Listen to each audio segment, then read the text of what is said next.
Bueno, no alcancé a guardar recién, así que vamos a escribir acá. La presión, volumen, temperatura y una masa. Lo que se utiliza es la ecuación, dije, de los gases, y escribí que R era la constante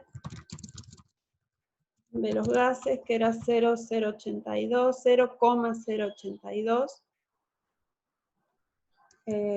y las unidades eran litro por atmósfera sobre grados Kelvin por mol. Entonces, presión tiene que estar en atmósferas. ¿Saben la equivalencia? Una atmósfera son 760 milímetros de mercurio. Temperatura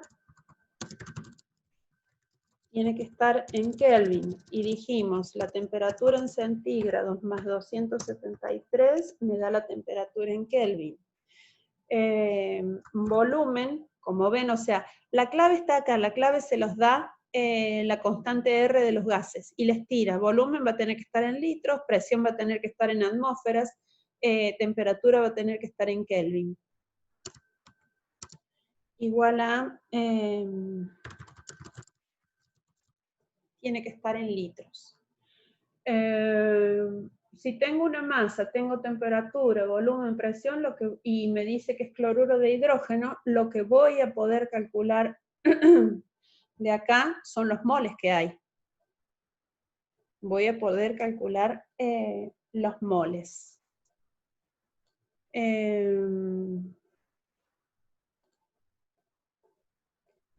Entonces, moles sobre este volumen, lo que voy a calcular es molaridad. ¿Cómo se trabaja esa ecuación? Moles sobre volumen es molaridad. Entonces tengo... ¿Se podría pasar el R y el T a la izquierda, dividiendo? Sí.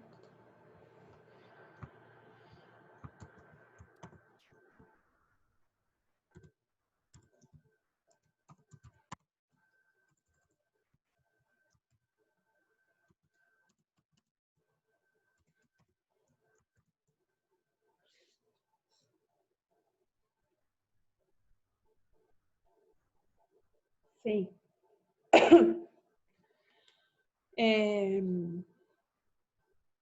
No sé si es específicamente por este lado, pero no se los quiero resolver, así que no voy a seguir más allá. Cada uno siga su camino con esto. Cloruro de hidrógeno. ¿Qué sustancia es? Es el HCl, hidrógeno, cloro, ¿verdad? Entonces se considera un electrolito fuerte. Le van a calcular el pH como se calcula el pH de un ácido fuerte. El 7. ¿Qué cantidad de hidróxido de sodio en gramos se necesita para preparar 546 mililitros de una solución con pH de 10? Es un hidróxido. Entonces, bueno, no quiero decir nada. No quiero decir nada acá porque quiero respetar los caminos de cada uno para resolver cosas. Entonces, pH de 10, de ahí van a sacar una concentración de... Ustedes verán si lo que sacan es una concentración de oxidrilo o sacan cuál es el pOH que acompaña esto. Cada uno vea sus caminos. Seguramente lo que se va a presentar es que esto lo tengan que considerar en litros, así que tengan cuidado con eso. 8. Se encontró que el pH de una disolución de ácido clorhídrico en agua era 2,50. ¿Qué volumen de agua debería añadir a 1 litro de esta disolución para aumentar el pH hasta 3,10? Y acá está la clave. Dice sugerencia. Determine la concentración de hidronios, hidronios se llama esa especie,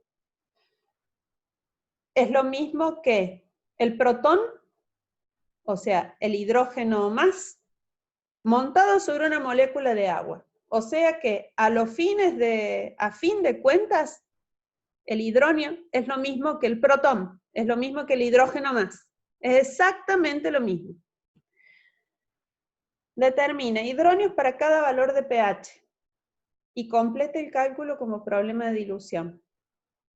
O sea, pH 2,5. ¿Qué concentración de protones representa? pH 3,10. ¿Qué concentración de protones representa?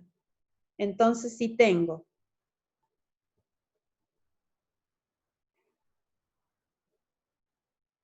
un litro de solución 2,50, para que la concentración sea esta, ¿qué volumen va a tener? O sea, lo que uno siempre tiene que pensar es que en los problemas, ¿se acuerdan cuál es el problema de dilución o la fórmula de dilución que vimos en expresiones de la concentración? Porque de esa está hablando. ¿Alguno se da cuenta de qué estamos hablando cuando hablamos de esto de dilución? Tiren, no importa que se equivoquen.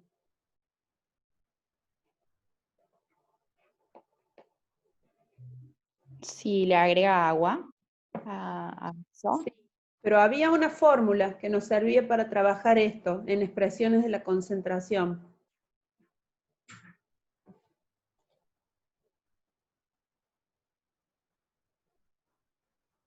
Cuando teníamos dos concentraciones distintas, dos volúmenes distintos. El de volumen 1, volumen 2. Volumen 1, volumen 2. Lo mismo te dijo ahí. A ver, Agustina.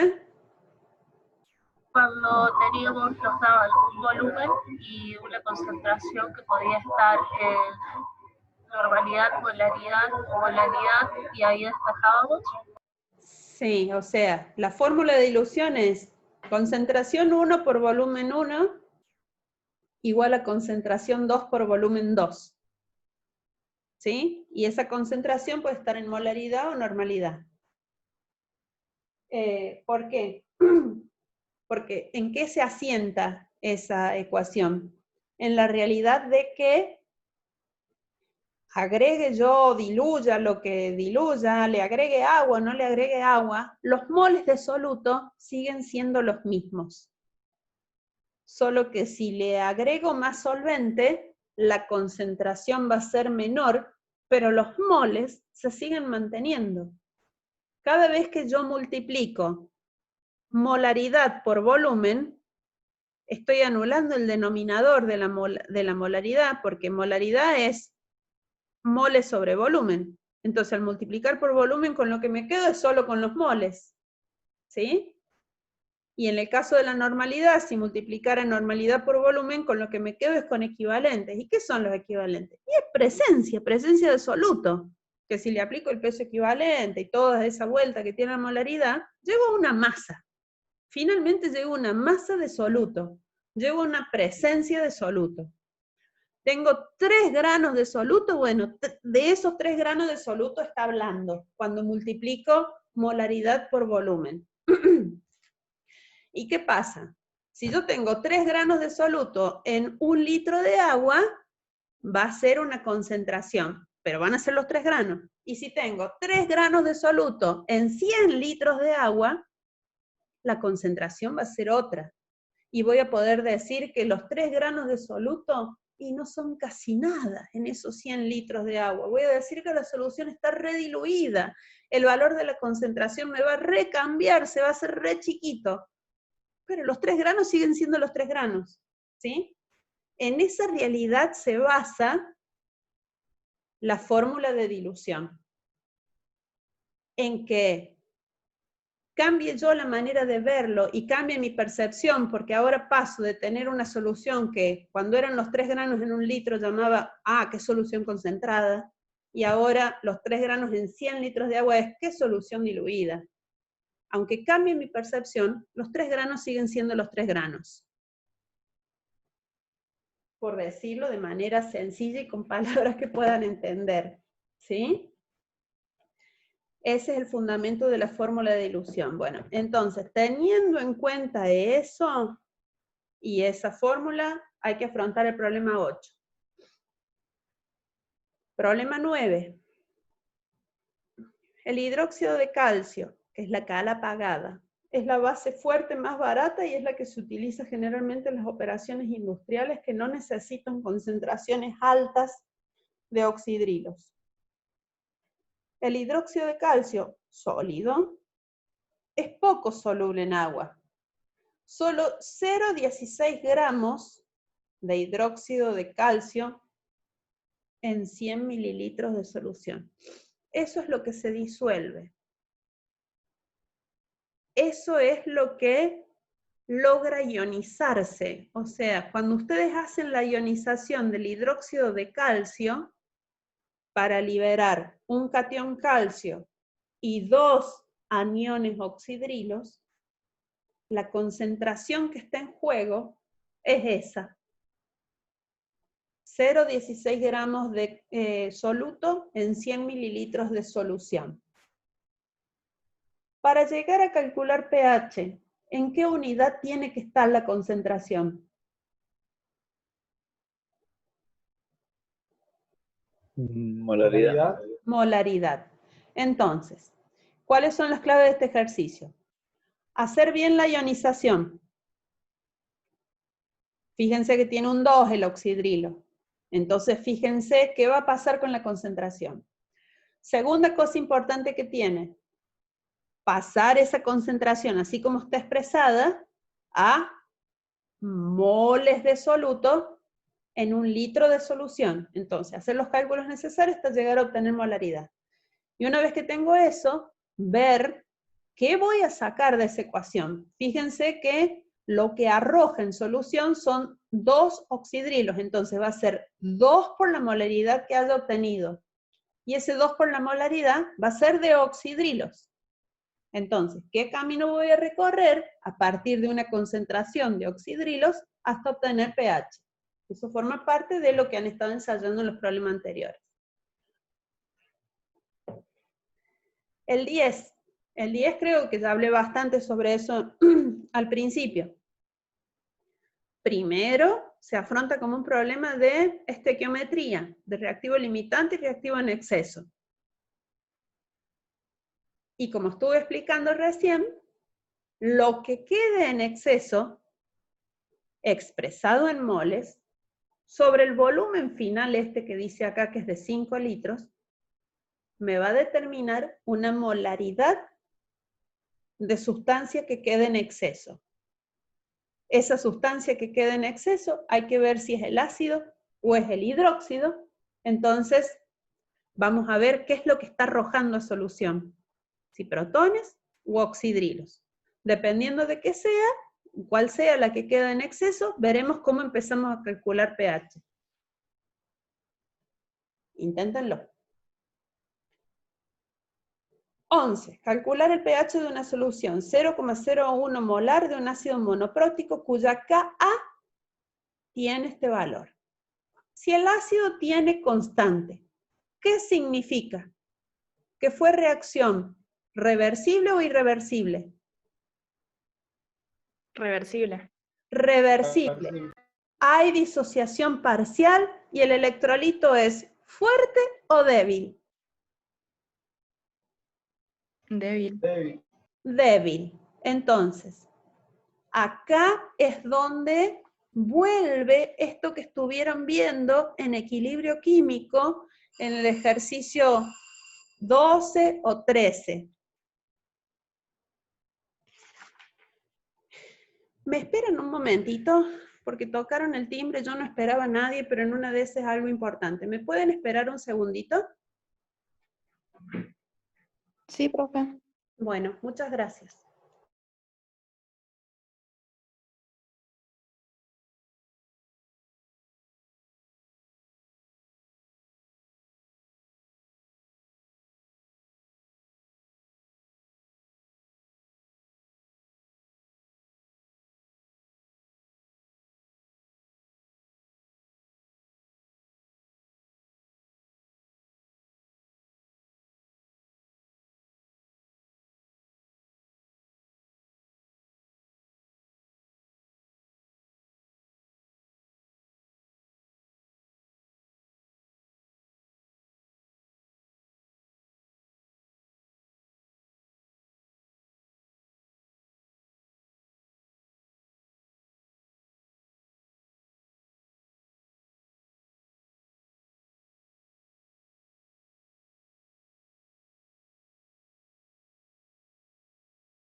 Aquí volví. Gracias, chicos. Bueno, estábamos en el 11.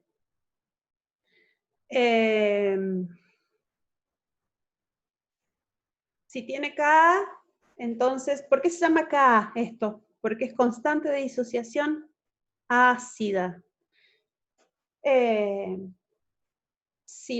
¿Por qué? Porque esta sustancia, al ser un ácido, lo que va a liberar son protones.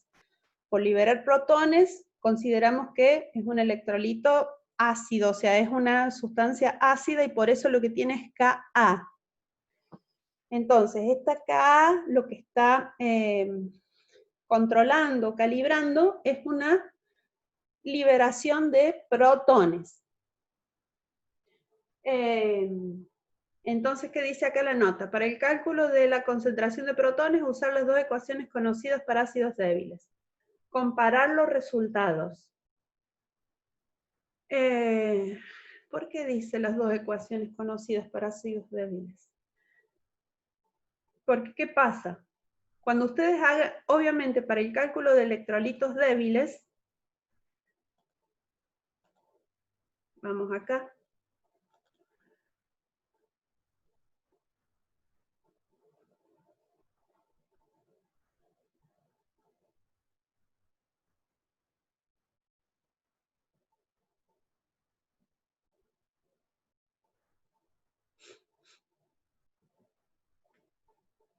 Acá está.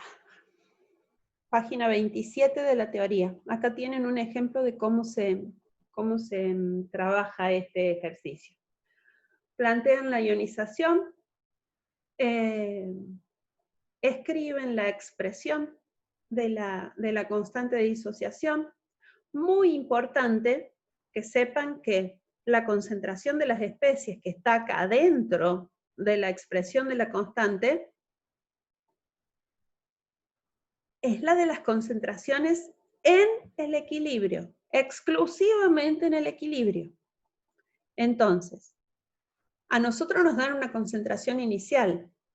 No podemos tomar que esa concentración inicial que me dan de la especie molecular es la que yo tengo que poner acá abajo.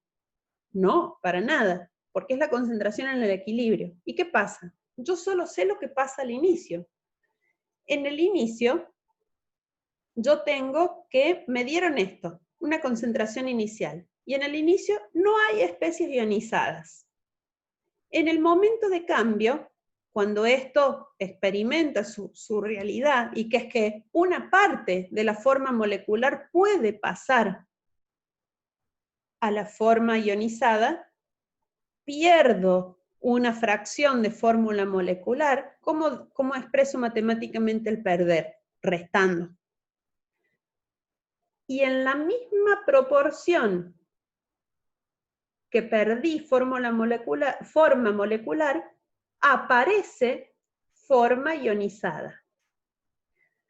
Acá es donde hay que tener en cuenta, cuando les toque, si hay un número distinto a 1 adelante de las especies, de cualquiera de los tres casos. Por ejemplo, si hubiera un 2 acá adelante, y acá sería menos 2x, ¿sí?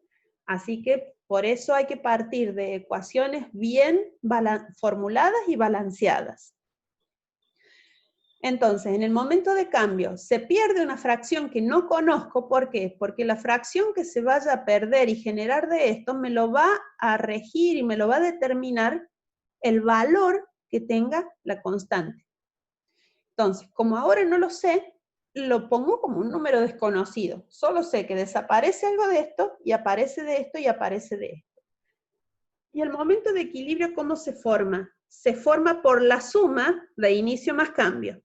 Entonces, al sumar me queda 0,5 menos x. 0 más x es x final.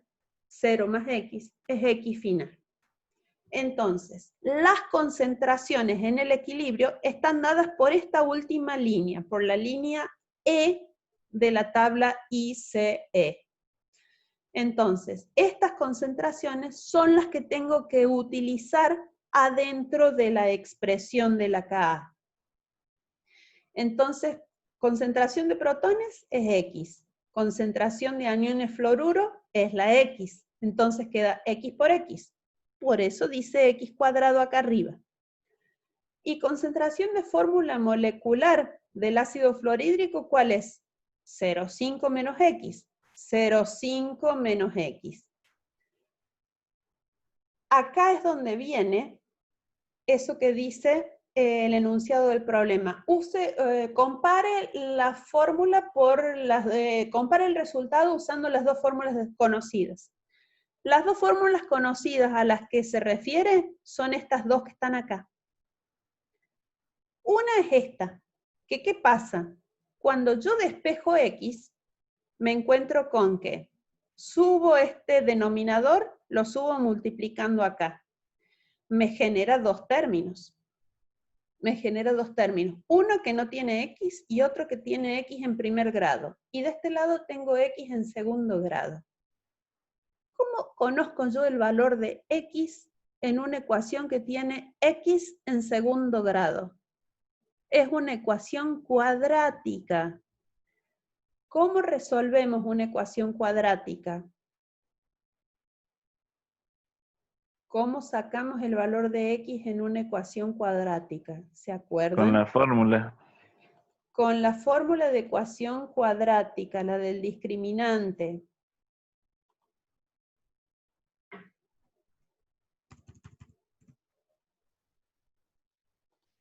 ¿Puede hacer ese despeje, profe, por favor?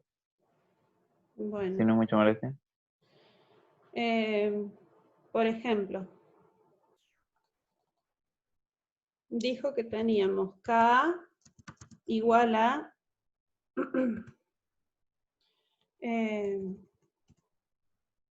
a ver, voy a intentar usar esto. ¿Están viendo el Word? Sí. ¿Sí? Ah, no me deja insertar ecuación. ¿Por qué no?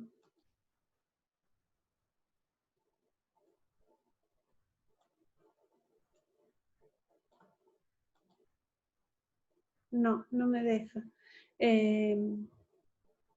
Quería utilizar el editor de ecuaciones del Word. Pero bueno, vamos a hacerlo como podamos. K.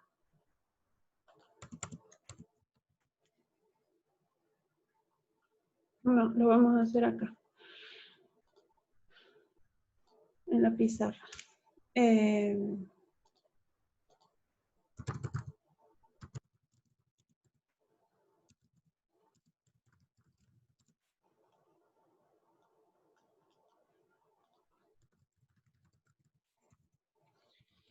En ese ejemplo quedó K igual a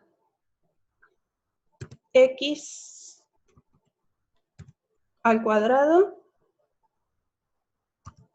sobre 0,5 menos X.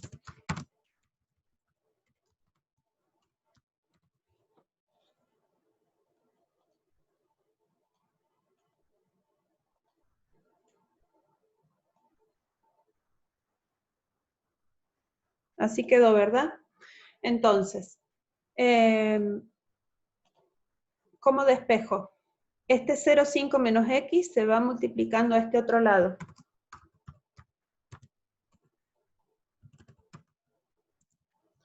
Multiplicando a K igual a la X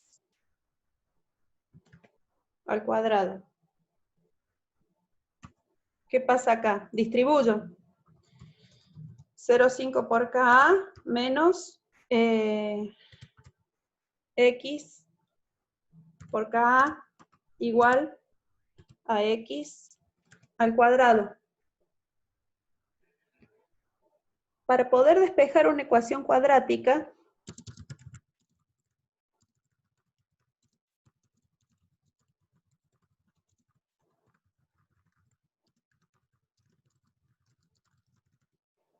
tiene que estar en la forma ax cuadrado más bx más c igual a 0. Entonces lo llevo a esa forma. Me conviene trabajar siempre con el A positivo, entonces lo dejo de este lado. Tengo entonces eso. Vuelvo a escribir esto. 0,5 menos x, no, 0,5 tenía 0,5 Ka menos x Ka igual a x al cuadrado. Entonces, me quedo con la x donde está y voy a pasar todo lo otro al otro lado. Entonces de este lado no va a quedar nada. Entonces, me quedo con la x al cuadrado como está ahí. El término que tiene x en primer grado está restando. ¿Cómo pasa al otro lado? Sumando. X por Ka.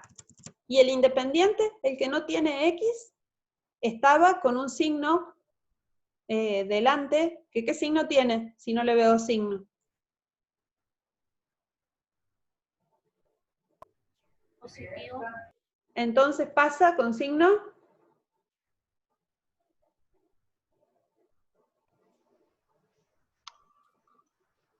¿cómo pasa? Negativo. Negativo. Ahí está. Ahí me queda una cuadrática. Una cuadrática que tiene el término a igual a ¿cuánto? ¿Qué número acompaña al x cuadrado? 1. Un 1. El término b es el que acompaña al x. ¿Cuál es el que acompaña al x? Este número, que yo lo conozco. Este número me lo están dando en el ejercicio. O sea que es el valor que tenga acá. ¿Y el número c qué valor tiene? Fíjense.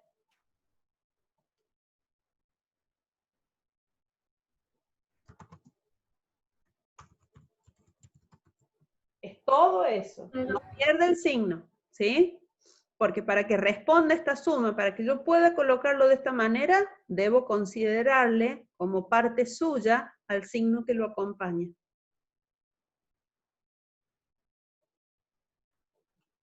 ¿Sí? Entonces, con A igual a 1, B igual a Ka y C igual a menos 5Ka, yo tengo, esas son las cosas que hay que meter acá adentro. En la ecuación del discriminante. Ahí estoy por ver si encuentro una imagen, así directamente la pegamos.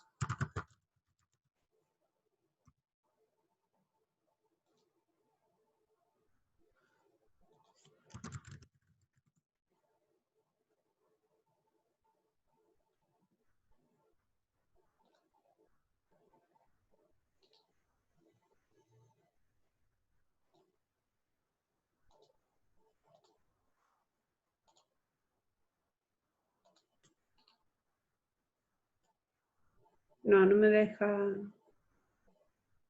pegar cosas. Pero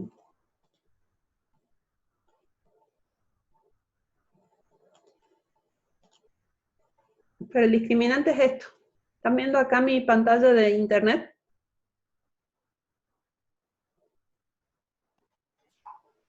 Sí, profe. Bueno, este es el discriminante. El discriminante es esto en realidad. La fórmula para resolver ecuaciones de segundo grado y encontrar, ¿qué es resolver una ecuación de segundo grado? Encontrar los valores de x donde esta ecuación es igual a 0, donde se satisface que es igual a 0. Como nosotros lo dejamos igual a 0 a toda la expresión, está bien que usemos esto para encontrar el valor de x. Entonces x es igual a menos b más menos la raíz cuadrada de b al cuadrado menos 4 por a por c sobre 2 por a. Mucho cuidado, que fíjense que el c les quedó con un signo negativo a ustedes. Entonces, ténganlo en cuenta al signo negativo que tiene c Porque cuando hagan una multiplicación que tiene un número negativo adentro y que tiene un número negativo afuera, menos por menos es más. ¿Sí? Entonces terminan teniendo b al cuadrado con su valor más lo que haya acá. Así que tengan cuidado con eso. Y van a llegar a dos valores. ¿Por qué van a llegar a dos valores de x? Porque uno va a ser menos b más el resultado de esto dividido 2 por a, y el otro resultado de x va a ser menos b menos lo que resulte de esta raíz dividido 2 por a.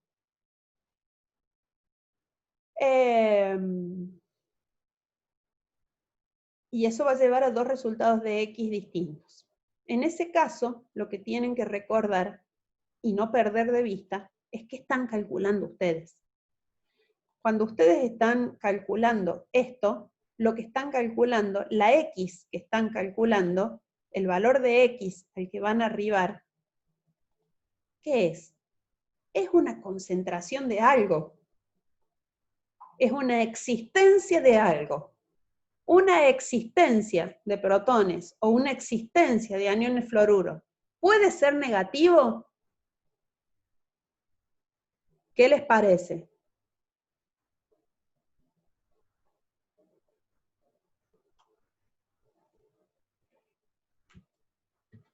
Juéguensela, hay dos respuestas posibles.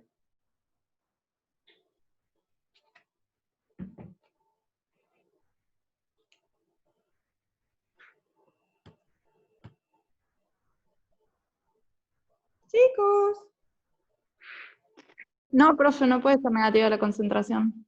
Entonces, vamos a obtener dos valores de x. Y uno de ellos probablemente va a ser negativo. Entonces, ese no lo considero. El valor de x con el que me quedo es el que me quede positivo. Entonces, ese resultado de x, cuando yo averigüe x al aplicar la ecuación cuadrática, lo que voy a estar averiguando es la concentración de protones. Entonces, una vez que tenga la concentración de protones, todo el cálculo ya sé cómo sale. Eso es aplicando esta primera fórmula, haciéndola toda completa. El tema es que se puede hacer una abreviación o simplificación acá. Si el valor de la constante es mucho menor, no es mucho menor que 1. En realidad hay que compararlo no con 1, sino con la concentración inicial del ácido. Y yo estoy usando palabras que no son precisas, porque simplemente estoy diciendo mucho menor. Con eso no estoy diciendo nada, les tengo que dar una aproximación en números. Si tengo dos o tres, a partir de 2 o 3 órdenes de magnitud de diferencia entre el valor de la Ka y el de la concentración inicial, esta concentración inicial, ¿qué valor tiene? Esto es 5 por 10 a la menos 1, ¿verdad? Expresándolo como en notación científica y como potencias de 10, esto es 5 por 10 a la menos 1. Y esto es del orden de 10 a la menos 4. Entre 10 a la menos 1 y 10 a la menos 4 hay 3 órdenes de diferencia. ¿Qué significa eso? Que yo puedo esperar que el valor, como para hacerlo bien sencillo, no es exactamente así, pero es como para que ustedes puedan pensar. El valor que yo puedo esperar de estas especies en el numerador es de esta magnitud. Es de 10 a la menos 4 aproximadamente. Un número que es 10 a la menos 4, que tiene 4 decimales. ¿Cómo es con respecto a un número que tiene un solo decimal? Es 1000 veces menor que el número que tiene un decimal. Entonces, ¿qué pasa? Yo considero que a 0,5, si le resto un número que va a tener 4 decimales frente a uno que tiene un solo decimal, esa X no va a tener casi valor, va a ser despreciable. Entonces, si considero despreciable esa X en el denominador, solo ahí, porque es por compararla con lo que tiene al lado, solo ahí se vuelve despreciable. Y ahí se vuelve importante lo que les digo siempre. No pueden cortar un número donde se les antoja, porque hay que ver a quiénes tiene al lado ese número. Siempre todo es relativo, nada es absoluto acá. Entonces, por comparar ese valor que espero que sea de 4 decimales frente a este que es de un solo decimal, puedo decir que no vale casi nada y lo desprecio. Y fíjense, si yo digo que esto no existe frente a esto, me queda de esta forma. Y acá no tengo que hacer una cuadrática. Simplemente el 0,5 lo paso multiplicando acá al lado de KA, y la X, ¿cómo la despejo? Sacando raíz cuadrada de eso que me queda de este lado. ¿Vieron qué sencillo que se vuelve todo? Entonces se vuelve todo mucho más sencillo. Entonces, el problema a lo que los invita a que hagan es, ¿qué problema era? El 11. Que hagan los dos cálculos, haciéndolo completo sin despreciar y haciéndolo despreciando, a ver qué pH obtienen. Hay algunos casos donde se puede despreciar y otros donde no. Por ejemplo, yo sé que a partir de 3 órdenes de magnitud de diferencia, seguro que puedo despejar. O sea, si tengo una concentración que es del orden de 10 a la menos 1, frente a una constante que es 10 a la menos 4, tengo 3 órdenes de diferencia. Van a comprobar haciendo este ejercicio que pueden sí o sí despreciar. Pero si tengo 2 órdenes de magnitud de diferencia, por ejemplo, una concentración de 10 a la menos 1 frente a una constante de 10 a la menos 3, y tengo que ver, tengo que revisar, tengo que ver. Pero es como medio mucho. Así que fíjense qué pueden hacer. Cualquier cosa, nos conectamos mañana a ver si han podido avanzar en algo y si es relevante que avancemos algo en conceptos mañana. Y bueno, si no se ha avanzado mucho, a lo mejor dejamos mañana libre, no avanzamos en conceptos, y el lunes hacemos una nueva conferencia. Así que por lo pronto nos encontramos mañana a las 10 para ver cómo les ha ido. ¿Les parece? Sí, profe.